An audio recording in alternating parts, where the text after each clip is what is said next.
नमस्कार, स्वागत है आपको हमारे चैनल पर। आज मौसम काफ़ी ठंडी है और हवा भी तेज़ चल रही है। आज हम बात करेंगे डिप्रेशन के बारे में। Depression, a plague of this century. कितने लोगों से मैं मिलती हूँ जो डिप्रेस्ड फील करते हैं, ख़ास करके इस सीज़न में, जबकि सूरज कम दिखता है और ज़्यादा से ज़्यादा वक्त हम घर में गुजारते हैं। वो लोग जो हादसे से गुज़रे हैं या कोई बिछड़ गया हो, उनके लिए और भी तकलीफ़ होती है। अकेलापन महसूस करता है, थकान महसूस करते हैं। 15 साल पहले मैं भी इससे गुज़र चुकी हूँ।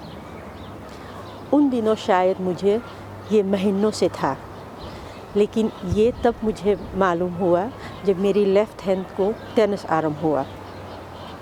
मेरी मसल्स दुखते थे, इसलिए मैं अपनी लेफ़्ट हैंड को अच्छी तरह से यूज़ नहीं कर सकती थी।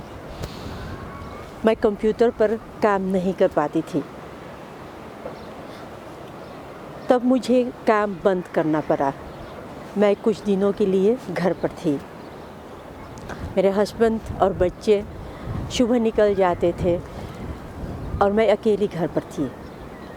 कभी कभी मैं इतनी थकान महसूस करती थी कि मैं सारा दिन बेड पर ही पड़ा रहती थी। कुछ अच्छा नहीं लगता था। बुक्स पढ़ना मुझे बहुत पसंद थे, लेकिन उस वक्त वो भी अच्छा नहीं लगता था। म्यूज़िक कभी कभी मैं सुन लिया करती थी। मैं हमेशा काम करती आई हूँ, पर उस समय मुझसे कुछ नहीं होता था। जी ही नहीं करता था कुछ करने के लिए। यहाँ तक कि खाने के लिए मैं भी कमरे से बाहर नहीं आती थी। मुझे ऐसा लगता था कि मैं हर एक चीज़ में असफल हूँ और होती जा रही हूँ।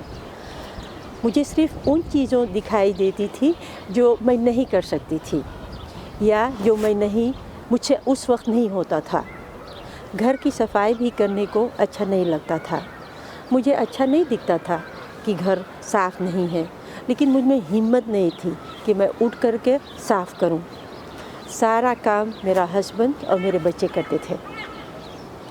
मुझसे कुछ नहीं होता था और जी भी नहीं करता था कि कुछ करूं। मैं कुछ पर कंसंट्रेट नहीं कर पाती थी।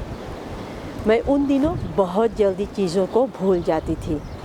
कुछ याद नहीं रहता था और हमेशा थकान सी लगती थी। मेरी सेल्फ़ कॉन्फिडेंस भी कम होती जा रही थी।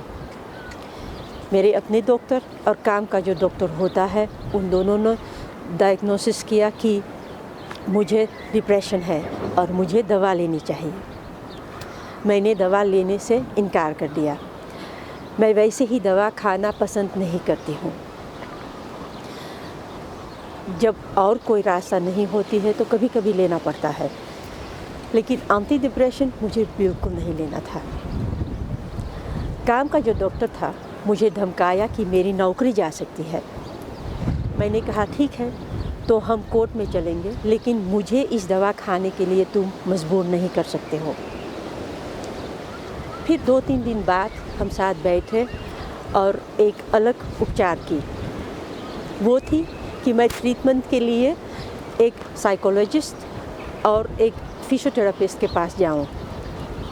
मुझे नहीं पता था मैं इस डिप्रेशन से कैसे बाहर निकलूं। अभी भी बहुत मैं थकान महसूस करती थी और मैं कंसंट्रेट नहीं कर पाती थी। तब मुझे लगा कि घर पर रहने से बेहतर है कि मैं काम पर जाऊं। तो 3 हफ्ते बाद मैं हाफ डे काम करना शुरू किया। मैं दूसरे शहर में काम करती थी। मैं कारपूल तक कार से जाती थी और वहाँ से फिर बस से आगे जाती थी काम के लिए।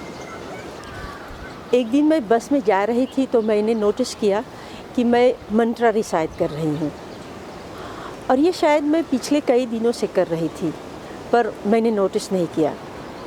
अब जब मुझे पता था तो मैं इस पर ध्यान देने लगी, क्योंकि हम सबको मालूम है, हम कुछ भी करते हैं हमारा ध्यान कहीं भी चला जाता है। हमेशा माइंड में कुछ ना कुछ चलता रहता है। मैंने नोटिस किया कि जब मैं मंत्र रिसाइट करती हूँ तो माइंड शांत हो जाती है। कुछ पल के लिए बिल्कुल साइलेंस होता है। जब मैं इस पर ध्यान देना शुरू किया तो साइलेंस का पल लंबी होती गई और मैं बेहतर फील करने लगी। मैं फिर से खुशी महसूस करने लगी और एनर्जी फील करने लगी।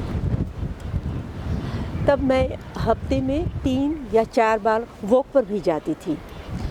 ऐसे करते हुए मैंने बिना दवा खाने से करीब 3 महीने में इस मुश्किल से बाहर निकल गई। मैं लकी थी कि मुझे दवा खाना नहीं पड़ा, लेकिन मुझे मालूम है कि कभी कभी और कोई रास्ता नहीं होती है और दवा खाना पड़ता है।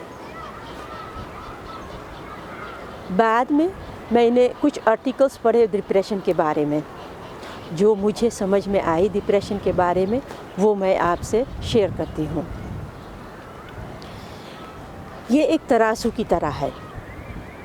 वैसे तो हम सब रिसाइलिएंट है, इसीलिए कुछ समय तक कुछ स्ट्रेस और दौड़ धूप के हैंडल कर सकते हैं। थोड़ा एक्स्ट्रा मेहनत करनी पड़ती है और किसी से हेल्प लेकर हम मोस्टली इससे बाहर निकल आते हैं और हम बैलेंस में रहते हैं। लेकिन कभी कभी इतनी मुश्किलों में फंस जाते हैं, सब तरफ से समस्याएं और कठिनाइयाँ हमें घेर लेते हैं और जब ये ज़्यादा दिन तक चलती है तो हम डिप्रेशन में आ सकते हैं। तराजू में अगर हम रखें तो एक तरफ हमारी क्षमता होती है और दूसरी तरफ बोझ जो हम पर आ जाते हैं।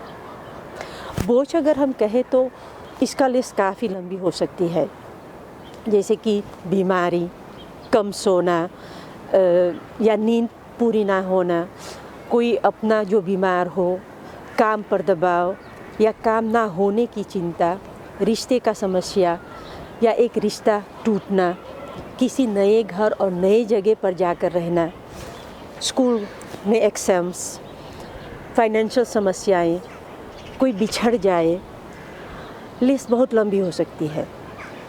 और हमारी क्षमता ये उन चीज़ों से बनती है जो हमें मजबूत बनाती है, जैसे कि आराम और विश्राम करने के लिए इनफ टाइम लेना, एक साथी या कोई अपना जो हमें सपोर्ट करे, जीवन की पॉजिटिव और मज़ेदार घटनाएं, एक स्ट्रेस रेसिस्टेंट पर्सनालिटी, एक मजबूत सामाजिक नेटवर्क, प्रभावी सहायता, सेल्फ कॉन्फिडेंस, वो चीज़ें करना जो हमें खुशी देती है, एक्सरसाइज या वॉक करना। और बैलेंस का 3 स्थिति होती है। पहली, अगर क्षमता बोझ से बड़ा हो तो कोई प्रॉब्लम नहीं है, आप आमतौर पर इसी महसूस करते हैं और असफलताओं से अच्छी तरह से निपट सकते हैं।